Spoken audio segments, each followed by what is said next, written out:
Donc là, on va faire le chemin des esprits animaux à travers tout le corps, hein, jusqu'à nos muscles. Parce que l'idée, c'est ça, c'est de comprendre que justement ces esprits animaux, ou leurs mouvements, hein, sont responsables, par exemple, du mouvement que je suis en train de faire. Comment se rendent-ils jusqu'aux muscles, leur chemin? Donc, ils commencent justement, on s'est dit, ils sont contenus dans le sang, ils sont ensuite chauffés dans le cœur et propulsés vers le cerveau au-dessus ou en direction de la glande pinéale qui est au centre du cerveau. Et cette glande pinéale oriente la trajectoire des esprits animaux dans certains pores, dans certains canaux qui sont là dans le cerveau. C'est la glande pinéale, voyez-vous, qui, comme on s'est déjà dit au début, qui sert d'intermédiaire entre le corps et l'âme, elle a pour le corps elle-même le rôle de diriger l'énergie, les esprits animaux, dans les pores qui conviennent au mouvement, par exemple, j'allais dire voulu, mais il n'est pas voulu, au mouvement nécessaire. Ou je ne sais pas, si vous voulez, pensez à quelque chose comme un cheval qui bat de la queue parce qu'il y a des mouches. Il ne pense pas. Hein? Il y a comme un système, là, si on suit Descartes, qui, quand il y a des mouches, dirige l'énergie des esprits animaux vers les pores du cerveau qui font bouger la queue. Et ça, sans que le cheval se le demande. Et c'est ce chemin-là qu'on poursuit. Donc, le chemin de la plus petite particule du sang est chauffé dans le cœur, passe au-dessus de la glande pinéale, et de la glande pinéale, elle pénètre dans certains pores du cerveau, pas tous en même temps, sinon ça serait la danse de Saint-Guy, si vous voulez.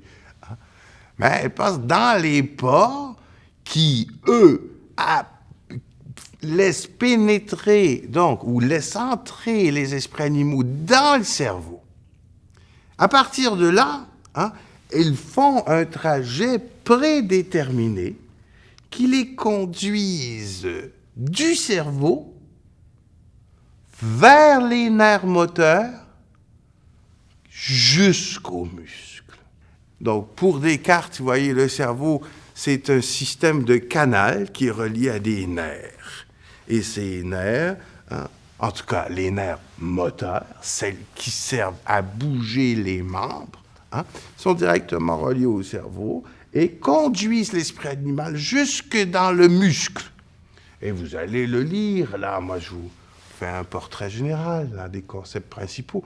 Vous allez le lire comment, c'est intéressant comment Descartes explique que l'arrivée des esprits animaux dans le muscle provoque une réaction en chaîne sur les autres esprits animaux, parce que dans le muscle, par exemple, dans mon mollet, quand je ne l'utilise pas, quand je ne bouge pas le mollet, il y a des esprits animaux qui sont contenus dans le mollet. Et quand le mouvement du mollet, ou du genou, ou du mollet, où le muscle se contracte, c'est causé par l'arrivée de nouveaux esprits animaux qui poussent sur les autres, jusque dans le muscle. Voyez, pour Descartes, là, et c'est sa conception aussi de l'espace ambiant, on est plein. Il n'y a pas de vide en nous. On est comme un paquet de billes qui est complètement rempli. Il y en a des grosses, il y en a des petites. Les plus petites, on a les esprits animaux, et c'est justement celles-là qui se faufilent partout entre les particules et qui provoquent, de par leur flux qui arrive, un mouvement à travers les nerfs jusqu'à frapper les esprits animaux qui se retrouvent déjà dans le muscle celui-ci se contracte, et là, je ne vous explique pas toute l'affaire. Vous lirez aussi chez Descartes comment ce muscle fonctionne. Ce qui est important de comprendre, c'est que tous les mouvements de notre corps, tous, sans exception, sont causés par l'arrivée d'esprits animaux qui passent par les nerfs, qui les reconduisent jusqu'aux muscles qu'on a besoin de bouger. Par exemple, le cœur, c'est un muscle. Il est alimenté, si vous voulez, constamment d'esprits animaux par un passage qui est toujours le même et qui provoque une réaction en chaîne dans le muscle du cœur en l'alimentant constamment d'esprits animaux qui poussent sur les autres. Donc on est plein, puis quand il y en arrive d'autres, ben, ça provoque un mouvement. C'est la même chose avec le monde extérieur. Pour Descartes, le monde extérieur est rempli de particules. Il n'y a pas non plus de vide. Il appelle ça les particules invisibles. Donc l'air est composé de millions de particules invisibles, mais qui sont là. Et nous, on se promène dedans. Si vous voulez. C'est comme si on se promenait dans une grande piscine avec une piscine à balles, là. Mais on ne les voit pas. Mais il agissent quand même sur nous. Ces particules qui constituent l'air ambiant frappent notre corps en particulier. Elles frappent nos organes sensitifs. Voyez, je les représente ici par des petites boules de différentes couleurs, lumineuses. Descartes parle même de lumière qui vient frapper, par exemple, notre œil. Et cet organe sensitif, qui fait aussi la peau, le toucher, on sent la pression. Et quand on sent une pression, il se passe quelque chose dans le cerveau. Descartes a très bien vu que, par exemple, si j'ai mal au pied, c'est pas vraiment au pied que j'ai mal, parce que la douleur, elle est transmise au cerveau, du pied au cerveau. C'est au cerveau le centre de toutes nos sensations, l'endroit où toutes nos sensations sont regroupées. Un bon exemple, c'est les yeux. Vous voyez, on a 2 yeux. Vous savez que les particules de lumière frappent les yeux. Et ça provoque pas 2 images dans ma tête, mais une. Le cerveau construit cette image-là à partir de l'image des 2 yeux. Ce qui est la preuve que ce qu'on voit, c'est pas dehors. C'est une construction de notre cerveau. Ce que je vois, c'est ce qui m'apparaît ici, au centre du cerveau, au-dessus de la glande pinéale. Voici le chemin, là, des esprits animaux, lorsque les particules externes à nous affectent nos organes sensitifs. Là, je parle de tous les organes, vous le voyez sur l'image. Tous les organes sensitifs sont justement sensibles au mouvement des particules à l'extérieur de nous. Et quand ces particules nous frappent, les esprits animaux qui sont contenus dans les organes sensitifs se mettent à bouger. Encore une fois, je vous le rappelle, pour Descartes, on est plein. Et des esprits animaux, il y en a partout en nous. Il y en a qui restent dans le cerveau, comme certaines restent dans les muscles et attendent, pour ainsi dire, en tournant sur eux-mêmes, qu'un autre esprit animal les pousse et provoque ainsi un mouvement. C'est la même chose dans notre cerveau. C'est plein d'énergie, plein d'esprits animaux qui ne cessent jamais de bouger en tournant sur eux-mêmes, mais qui n'avancent pas nécessairement dans les nerfs. C'est à travers les nerfs que voyagent les esprits animaux. Donc, les organes sensitifs, remplis aussi d'esprits animaux, est-ce qu'elles sont frappées par l'extérieur, par un stimulus extérieur, agitent les esprits animaux à l'intérieur d'eux-mêmes. Et ces esprits animaux agitent les suivants jusque dans le nerf sensitif.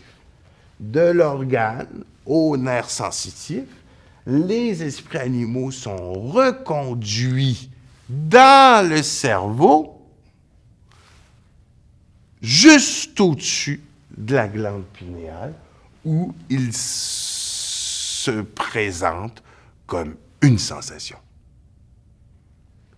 Donc, il y a deux chemins possibles des esprits animaux, hein, du sang au cœur, à la glande, au port, au cerveau. Donc, ça part du cerveau.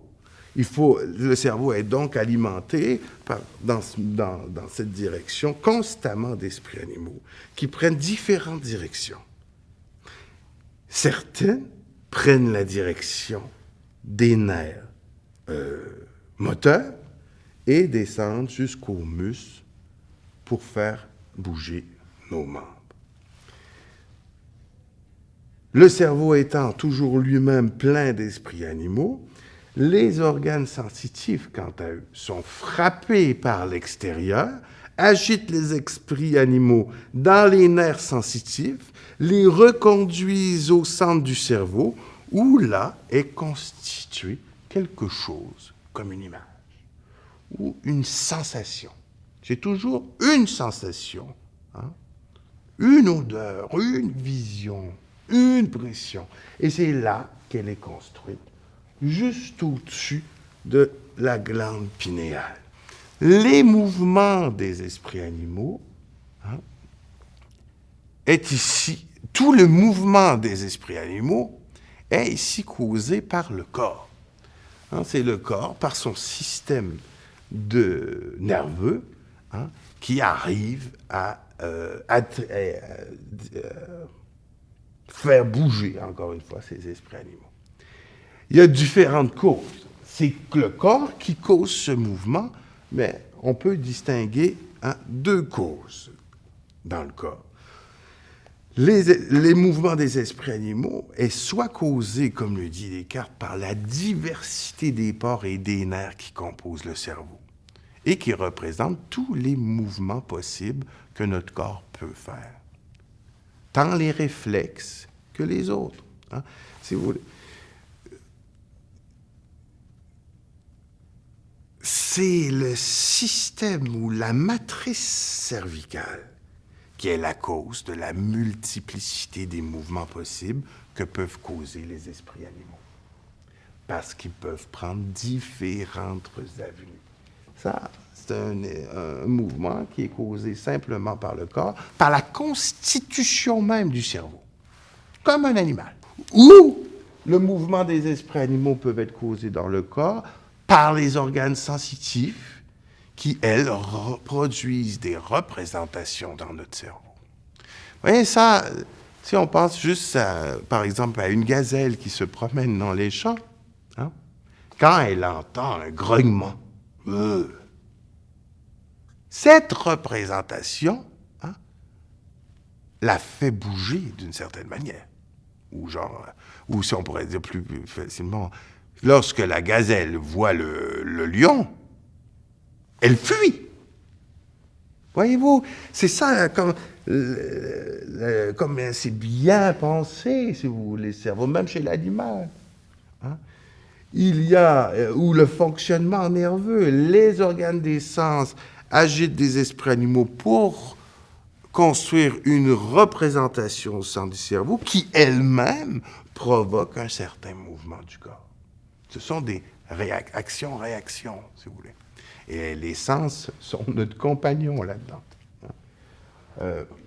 Donc, deux manières différentes que le corps a de faire bouger les esprits animaux, hein, par les organes des sens en construisant une représentation, ou par les nerfs moteurs pour faire bouger les muscles. Tous les mouvements de notre corps sont causés par le mouvement des esprits animaux, qui passent par les nerfs et le cerveau. Très important.